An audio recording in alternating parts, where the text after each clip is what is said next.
Palavra da Verdade, com Hernandes Dias Lopes. Irmãos queridos, vamos abrir a palavra de Deus, por gentileza, na carta do apóstolo Paulo aos Efésios, capítulo 5, versos 18 a 21.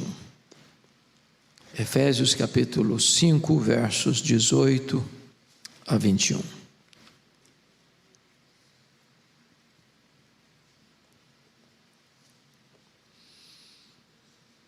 Paulo diz assim: e não vos embriagueis com vinho, no qual há dissolução, mas enchei-vos do Espírito, falando entre vós com salmos, entoando e louvando de coração ao Senhor, com hinos e cânticos espirituais, dando sempre graças por tudo a nosso Deus e Pai, em nome de nosso Senhor Jesus Cristo, sujeitando-vos uns aos outros no temor de Cristo. Amém. Bom, eu gostaria de iniciar contando para vocês como é que a igreja de Éfeso surgiu. Paulo estava na sua terceira viagem missionária.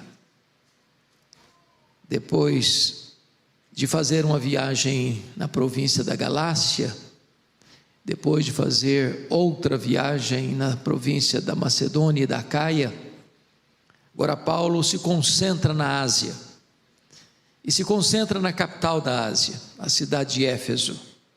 Éfeso era uma das mais importantes cidades do mundo naquele tempo, uma cidade com mais de 300 mil habitantes. Éfeso era uma cidade marcada por idolatria.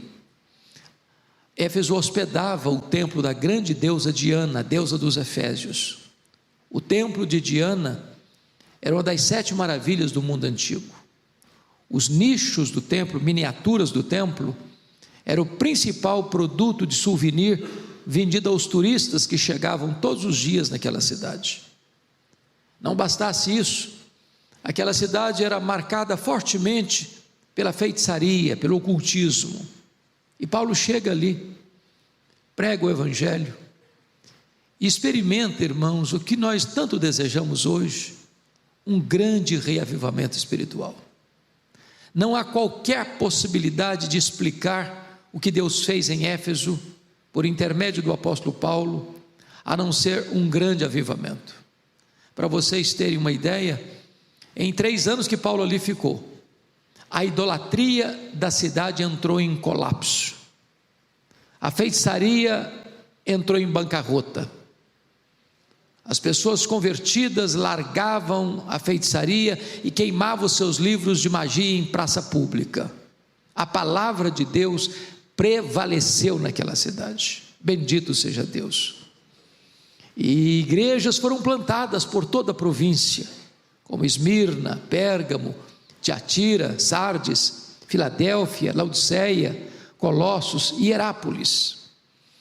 Aí Paulo sai dessa cidade para levar uma oferta aos pobres da Judéia, porque no governo de Cláudio, 41 a 54, da nossa era cristã, houve uma grande fome no mundo, os judeus foram expulsos de Roma, e Paulo então faz uma grande campanha, uma grande coleta entre as igrejas gentílicas para socorrer os irmãos da Judéia.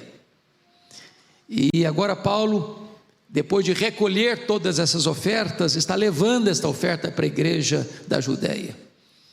E quando ele chega na Judéia, ele é preso, ele é transportado para Cesareia Marítima e fica 2 anos preso, sob acusação dos judeus. Ele opta por ser julgado em Roma, porque tramavam para matá-lo, e ele chega em Roma preso e algemado, e é desta prisão de Roma que ele escreve esta carta. E esta carta é a carta da igreja, é a carta eclesiológica mais robusta que Paulo escreveu sobre esta doutrina bendita. No capítulo 1 desta carta, Paulo vai mostrar que a nossa salvação é uma obra de Deus. Deus o Pai nos escolheu, Deus o Filho morreu por nós na cruz, E Deus, o Espírito Santo, aplica a redenção no nosso coração. E eu queria que você retrocedesse comigo ao capítulo 1, por gentileza, para nós entendermos qual é esse ministério do Espírito Santo na nossa vida. Versículo 13 e 14, ele diz assim: em quem também, está falando de Cristo, em quem também vós, depois que ouvistes a palavra da verdade, o evangelho da vossa salvação, tendo nele também crido, fostes selados com o Santo Espírito da promessa. Vamos ficar aqui no verso de número 13. Irmãos, hoje eu quero falar sobre o poder do Espírito Santo, e nós não podemos exagerar sobre a importância do Espírito Santo. Se não for a obra do Espírito Santo, nem você nem eu estaríamos aqui. Se não fosse a obra do Espírito Santo, não haveria nenhum salvo sequer na história. É o Espírito Santo quem regenera. É o Espírito Santo quem abre os nossos olhos espirituais. É o Espírito Santo quem arranca de nós o coração de pedra e nos dá um coração de carne. É o Espírito Santo quem nos batiza no corpo de Cristo. É o Espírito Santo quem nos sela para o dia da redenção. É o Espírito Santo que nos foi dado como penhor, como garantia da nossa salvação. É o Espírito Santo quem nos dá dons espirituais. É o Espírito Santo que age em nós e produz o fruto do Espírito: amor, alegria, paz, bondade, benignidade, mansidão, domínio próprio. É o Espírito Santo quem nos capacita com poder para vivermos uma vida digna do Evangelho de Cristo Jesus nosso Senhor. E aqui nesse texto, ele está dizendo o seguinte: quando você escuta o Evangelho, a palavra de Deus, e você crê no Senhor Jesus, o Espírito Santo vem e sela você, carimba você, marca você, tornando você propriedade exclusiva de Deus. Eu gosto dessa ideia do selo, porque é um símbolo, um emblema popular, conhecido de todos nós, não é verdade? O que esse emblema significa? Primeiro, significa que quando você sela algo, você está dizendo: isso aqui é meu, ninguém toca, ninguém mexe. Por isso que a Bíblia diz que quem toca em você, toca na menina dos olhos de Deus. Você é propriedade exclusiva de Deus. Você está seguro nas mãos do Senhor Jesus Cristo. Segundo, o selo, sabe o que significa? Significa que você é uma obra genuína de Deus. Quando você põe um selo, você está dizendo: isso aqui tem qualidade. Você vai no supermercado e procura um produto com um selo de qualidade. Você é uma obra exclusiva do Espírito Santo. Não tem mistura, não é coisa híbrida, misturada. Não. O que foi feito em você é obra de Deus, não é autossugestionamento. Você não é um crente porque um dia você estava pensando, refletindo, cogitando, filosofando, e aí você descobriu que é maravilhoso ser crente, então eu resolvo ser crente. Não, o que aconteceu em você é obra do Espírito Santo. Mas em terceiro lugar, o selo, amados, significa que o que foi feito em você é algo inviolável. Inviolável. E aí o Espírito Santo trabalha aquilo que nós chamamos de segurança da salvação. O Espírito de Deus testifica com o nosso espírito de que nós somos filhos de Deus. Segurança da salvação, certeza da vida eterna. Aí diz no versículo 14 do capítulo 1 assim: o Espírito Santo, o qual é o penhor da nossa herança, até o resgate da sua propriedade em louvor da sua glória. E essa palavra penhor é outra palavra muito conhecida nossa, né? Muito uma palavra comercial e também uma palavra relacional. O penhor era naquela época conhecido como um anel de noivado. O noivado naquela época era muito mais solene do que hoje. O noivado era feito diante de testemunhas. O noivado era uma espécie de casamento. Só não acontecia ainda a conjunção carnal, a intimidade do casal, cada um continuava na casa de pai e mãe, mas estavam legalmente comprometidos. Como Deus não é homem para mentir, como Deus não faz um compromisso sem cumpri-lo, como Deus não faz um pacto e uma aliança e quebra este pacto, essa aliança, quando você ouviu o Evangelho e foi convertido, o Espírito Santo foi dado para você como uma garantia solene, segura, inquebrantável. Deus diz o seguinte: o que eu comecei a fazer em você, eu vou completar até o dia de Cristo Jesus. Eu não vou desistir de você, eu não vou abrir mão de você, eu não vou largar você no meio do caminho, eu não vou começar a fazer uma obra e largar para lá. O grande escultor Miguel Ângelo, que fez obras tão magníficas, as mais conhecidas, Moisés e Pietà, ele começou cerca de 32 obras, só completou 14. Deus não é assim. Deus não começa um projeto e larga para lá. Deus não faz rascunhos nos seus projetos. O que Deus começa, Deus termina. Então a primeira obra do Espírito Santo na minha e na sua vida é a obra da segurança da nossa salvação.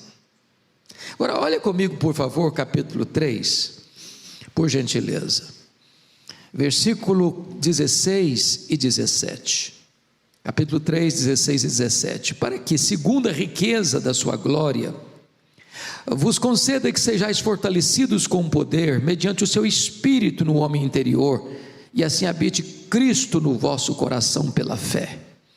Irmãos amados, agora é uma outra área da ação do Espírito Santo, que é revestimento de poder. Eu preciso de poder, sou muito fraco, tenho fraquezas físicas, tenho fraquezas emocionais, tenho fraquezas morais, tenho fraquezas espirituais. Se o Senhor me deixar rendido à minha própria sorte, eu pereço. E você também.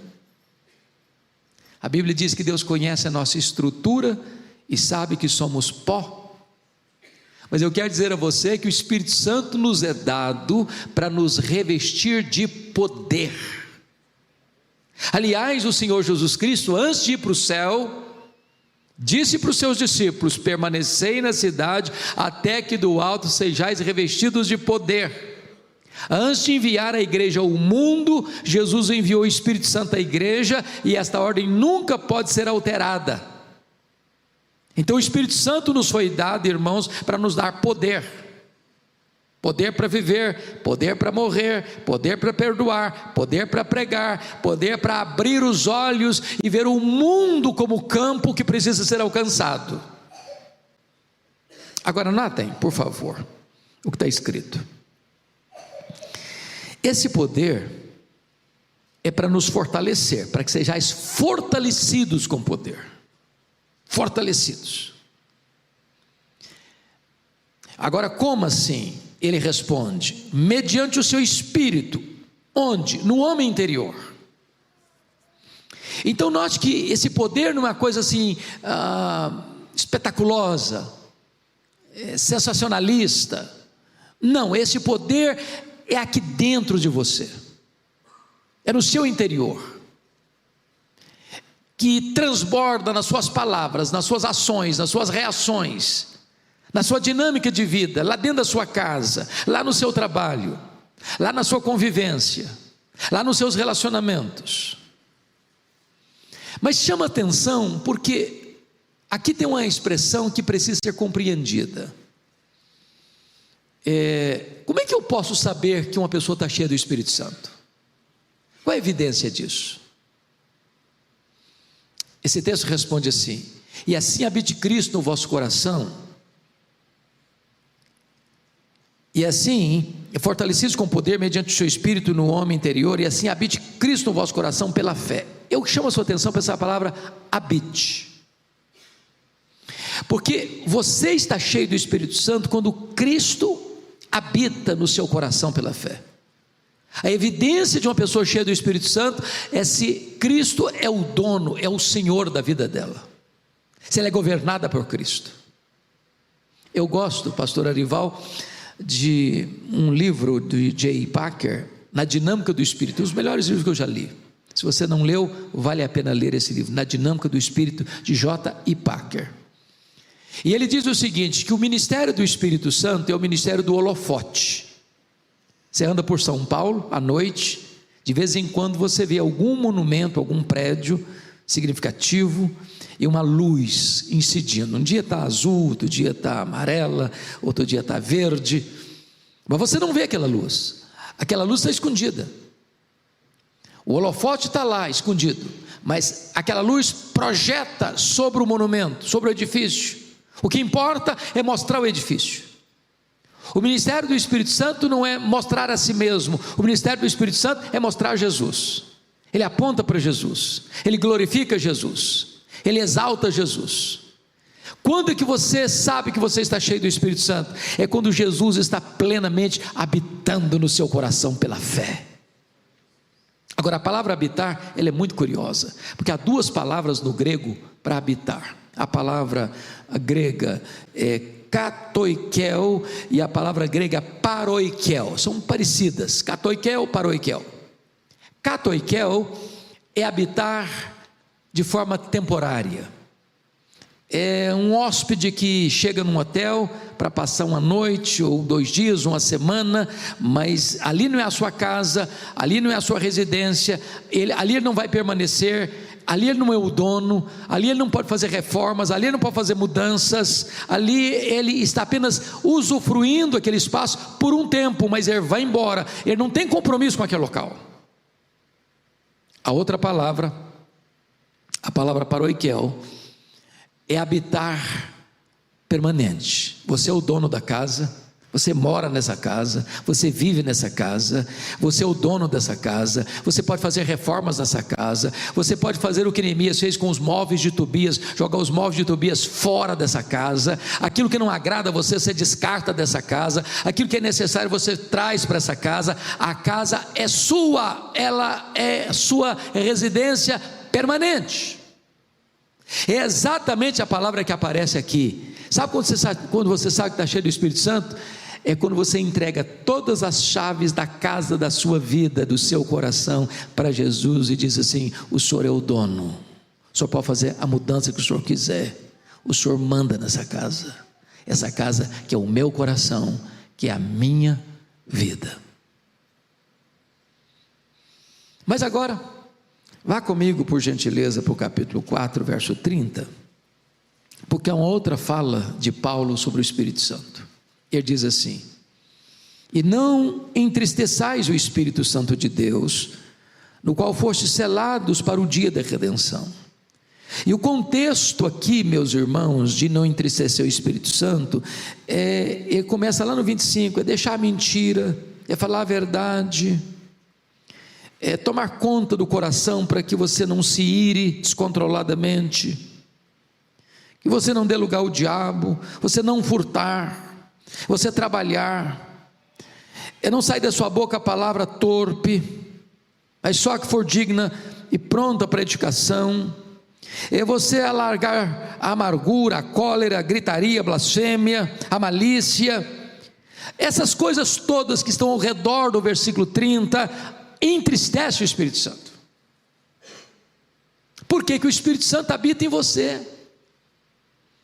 Me permita explicar isso melhor. Quando você entrou nesse local aqui, esse local aqui nós chamamos de templo, de santuário. Há coisas que aqui você não faz. Aqui não é um campo de futebol, aqui não é um teatro, aqui não é uma praia, aqui não é um shopping center. Aqui você toma cuidado com os seus gestos, com as suas palavras, porque você respeita esse lugar, e deve respeitar mesmo. Mas a Bíblia diz que Deus não habita em casas feitas por mãos humanas. Sabe qual é o templo que Deus habita? É a sua vida, é o seu corpo, é o seu coração. Só que quando a Bíblia diz que o seu corpo é o santuário do Espírito, a palavra grega não é santuário, porque a ideia é do templo judaico. E você sabe que o templo judaico tinha o lugar, o pátio dos gentios, tinha o lugar santo e tinha o lugar santíssimo. onde ficava a Arca da Aliança, onde o sumo sacerdote só entrava uma vez por ano, onde a glória de Deus, a Shekinah de Deus descia. A palavra lá que diz que o seu corpo é o santuário do Espírito Santo, significa que o seu corpo é o santo dos santos, onde a glória de Deus habita. E se o Espírito Santo, que é uma pessoa, a pessoa divina, habita dentro de você, dentro de mim, eu não posso viver de tal maneira incoerente com a ação do Espírito Santo, porque se fizer isso, ele se entristecerá. Seria muita deselegância você receber um hóspede na sua casa e tratá-lo mal. Só que o Espírito Santo não é hóspede, ele é o dono da casa. E nós não poderíamos afrontá-lo com a nossa vida. E Paulo diz: não entristeçais o Espírito Santo da promessa. Mas agora vamos ao texto lido, capítulo 5, versos 18 a 21, porque aqui agora tem uma ordem expressa de Paulo. No versículo 18 ele tem duas ordens muito claras: e não vos embriagueis com vinho, no qual há dissolução, mas enchei-vos do Espírito. Irmãos queridos, convenhamos aqui, nós todos temos clara convicção de que não combina um crente bêbado, um crente embriagado. Qualquer de nós, em qualquer lugar, em qualquer tempo, diríamos: não está certo, reprovaríamos isso.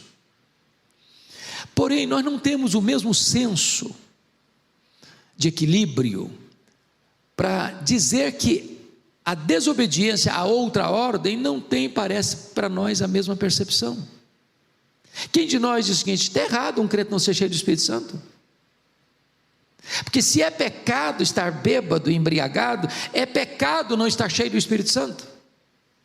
Tem uma ordem negativa e tem uma ordem positiva. A ordem negativa é: não vos embriagueis com vinho. A ordem positiva é: mas enchei-vos do Espírito Santo.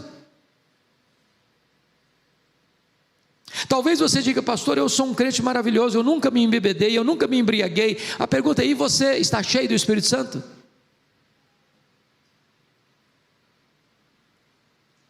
Notem vocês que nesse texto existe uma comparação superficial e existe um contraste profundo. Qual que é a comparação superficial? É que tanto uma pessoa embriagada quanto uma pessoa cheia do Espírito Santo, ela está sob controle de algo ou de alguém. Uma pessoa bêbada está sob o controle do álcool, ela vai falar coisa que não deve falar, ela vai agir de maneira que não deve agir, ela vai ter um comportamento que não é adequado, ela vai ter situações que não é natural dela, porque ela está sob o efeito do álcool. O álcool é um ladrão de cérebros, é o principal responsável por crimes passionais, por acidentes de trânsito, por destruição de famílias. Porque a pessoa que ela está bêbada, embriagada, ela está não no domínio dela, no controle dela, no domínio próprio, mas sob o efeito do álcool. Agora, se uma pessoa está sob o efeito do álcool, tem esse comportamento esquisito, se ela está sob o efeito do Espírito Santo, isso vai refletir no que ela fala, no que ela faz, no que ela age, no que ela reage. Qual é o contraste profundo? Paulo diz assim: não vos embriagueis com vinho, no qual há dissolução, mas enchei-vos do Espírito Santo, falando entre vós com salmos, hinos, cânticos espirituais, louvando de todo o coração ao Senhor. Ou seja, quando uma pessoa está embriagada, ela vai levar essa pessoa, o álcool vai levar essa pessoa a uma vida dissoluta, vergonha, opróbrio, destruição. Eu tinha um amigo querido que tinha um problema seríssimo de alcoolismo e tinha recaídas muito tristes, e às vezes a esposa dava falta dele e ele ficava uma semana sumido.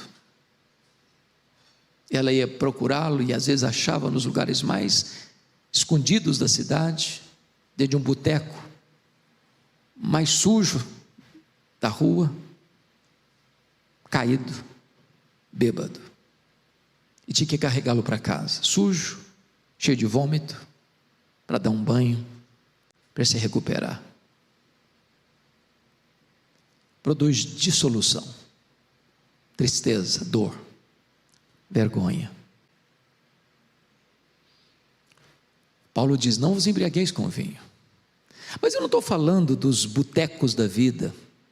Há poucos dias uma mulher me procurou e disse: pastor Hernandes, o senhor precisa falar sobre a confraria do vinho, das rodas da elite mais rica, dos apartamentos mais caros,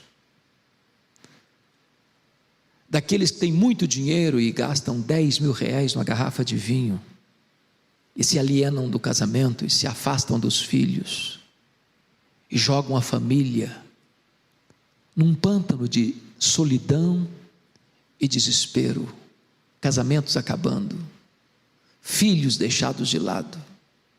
E Paulo diz: não vos embriagueis com o vinho, no qual há dissolução. Mas agora ele vai falar do efeito então de uma vida cheia do Espírito Santo. Ele diz: não vos embriagueis com vinho no qual há dissolução, mas enchei-vos do Espírito. E quais são as evidências que uma pessoa está cheia do Espírito Santo? Vejamos aqui no texto. Olhe comigo o verso 19. Ele diz assim: falando entre vós com salmos, entoando e louvando de coração o Senhor com hinos e cânticos espirituais. Então, vamos pegar o primeiro ponto: falando entre vós com salmos. Grife a expressão entre vós, porque a expressão entre vós está dizendo que quando você está cheio do Espírito Santo, isso vai refletir na sua comunicação horizontal entre vós. Uma pessoa cheia do Espírito Santo, ela é doce no falar, tem graça na sua voz, tem edificação nas suas palavras, tem polidez no seu trato, tem sabedoria na sua voz. Não combina uma pessoa cheia do Espírito Santo com palavrões, com palavras torpes, com palavras duras, com palavras cáusticas, com palavras ácidas, tóxicas. Amados irmãos, nós precisamos da plenitude do Espírito Santo. Aliás, quando você avança em Efésios, já começa a falar de família, como a esposa deve ser submissa a seu próprio marido, como o marido deve amar a sua própria esposa, como Cristo amou a igreja, como os filhos devem honrar e obedecer aos pais, e como os pais não devem tratar os filhos com amargura, mas criá-los na disciplina e na admoestação do Senhor. Tudo isso só é possível, meus irmãos, se tivermos plenitude do Espírito Santo. A comunicação muda, os relacionamentos mudam. A nossa casa vai ser de fato um ambiente saudável para nós nos relacionarmos em amor e harmonia, falando entre vós. Segundo lugar, veja ainda o versículo 19, quando ele diz assim, preste atenção: entoando e louvando de coração ao Senhor. Agora grife a expressão ao Senhor. Sai da horizontalidade da relação para a verticalidade da relação. Quando você está cheio do Espírito Santo, em vez de ter amargura, em vez de ter murmuração, em vez de ter uma vida assim de ingratidão a Deus, você quer é adorar a Deus, é exaltar a Deus de todo o seu coração. Seu culto muda. E eu não estou falando aqui do culto coletivo, congregacional. Eu estou falando daquele culto que você presta ao seu Deus lá dentro do seu quarto, com a porta trancada, sem holofotes, sem plateia. É quando na sua alma há uma sede de comunhão com Deus, quando no seu coração você tem fome de Deus. Nós com muita alegria vimos o que aconteceu no dia 8 de fevereiro, na Universidade de Asbury, em Kentucky. Eu tive a bênção, pastor Ivaldo, de falar com alguns colegas que ali estiveram. Eu tive 3 pastores amigos meus que lá estiveram: pastor Samuel Vitalino, pastor Valdir Reis, pastor Elias Medeiros. os 3 pastores presbiterianos, homens de Deus que tenho respeito por eles. E o que eles me testificaram, que me marcou muito, não foi nem o que estava acontecendo lá dentro da capela, mas é o que estava acontecendo fora da capela. Uma cidade de 8 mil habitantes, plantada no coração de várias fazendas,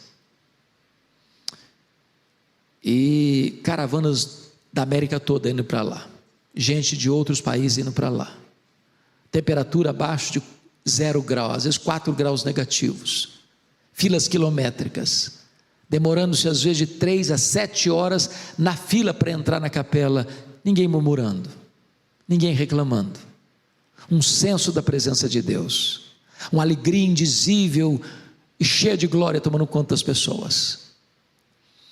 Esse sentimento, meus amados irmãos, de adoração, de todo o coração, louvando ao Senhor. Só o Espírito Santo pode produzir isso. Hoje, pastor, eu fiquei tão feliz, eu estou no aeroporto de Vitória, vindo para cá, e aí um casal vem me dar um abraço, e disse: pastor Hernandes, me permita compartilhar o que Deus está fazendo? Eu falei: por favor, me conte.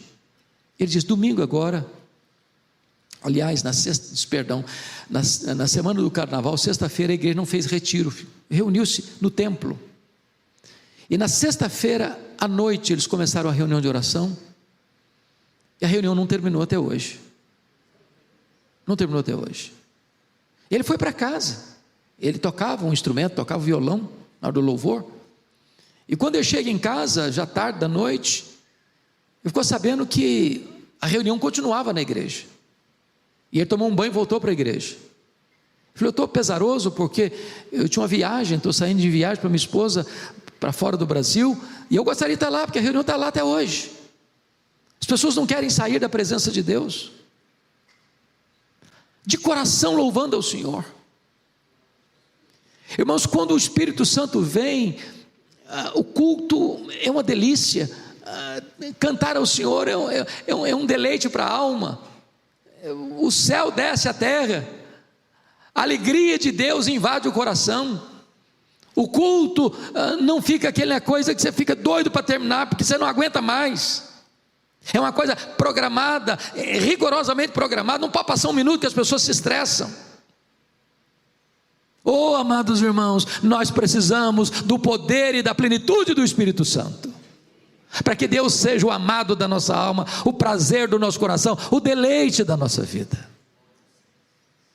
Sou grato a Deus porque esta igreja, por convocação do nosso pastor Arival, dia 12 agora, está planejando, louvado seja Deus, ter um tempo de oração, começando às 8 horas da manhã, indo até às 20 horas, e isso é o planejamento humano, mas se Deus quiser, passa a noite, passa a madrugada, passa a semana. Mas notem comigo uma terceira característica de uma pessoa cheia do Espírito Santo, versículo de número 20, dando sempre graças por tudo a nosso Deus e Pai, em nome de nosso Senhor Jesus Cristo. Irmãos, dar graças em tudo não é simples e nem é fácil, nós não temos condições de fazer isso, a não ser que o Espírito Santo nos encha, nos revista e nos capacite. Mas esse senso de entender que Deus está no controle, que Deus é soberano, e ainda que a providência seja carrancuda, a face de Deus é sorridente sobre nós, e você começa a dar graças a Deus, graças a Deus, graças a Deus. Eu não sei se você veio aqui hoje e tem motivos para dar graças a Deus, mas o simples fato de você e eu estarmos aqui é motivo solene e eloquente, porque a Bíblia diz que nele vivemos, nos movemos e existimos, Ele quem nos dá vida, a respiração e tudo mais. É Deus quem dá vida, é Deus quem dá saúde, é Deus quem dá o pão, é Deus quem dá a veste, é Deus quem dá a casa, é Deus quem dá a família, é Deus quem dá os amigos, é Deus quem dá a igreja, é Deus quem dá a salvação. Tudo provém de Deus, e você deve ter um coração grato ao seu Deus. Mas finalmente, você quer saber se uma pessoa está cheia do Espírito Santo? Se embriaguez produz dissolução, A plenitude do Espírito Santo produz comunhão, produz adoração, produz gratidão. E em quarto lugar, produz, segundo o versículo 21, olha aí comigo, sujeitando-vos uns aos outros no temor de Cristo. Produz uma vida de humildade e serviço. Não combina crente cheio do Espírito Santo de nariz empinado. Não combina. Onde tem soberba, o Espírito Santo não está presente. Onde tem altivez de coração, o Espírito Santo não está presente. Onde se olha o outro de tamanco alto, o Espírito Santo não está presente. O Espírito Santo nos leva até o Espírito de Cristo, que sendo Deus não julgou como usurpação ser igual a Deus. Antes a si mesmo se esvaziou, assumindo a forma de servo. Ele não veio para ser servido, ele veio para servir. Ele diz: aprendei de mim, porque eu sou manso, sou humilde de coração. Que Deus nos ajude, queridos, a sermos homens, mulheres, cheios do Espírito Santo de Deus. Amém.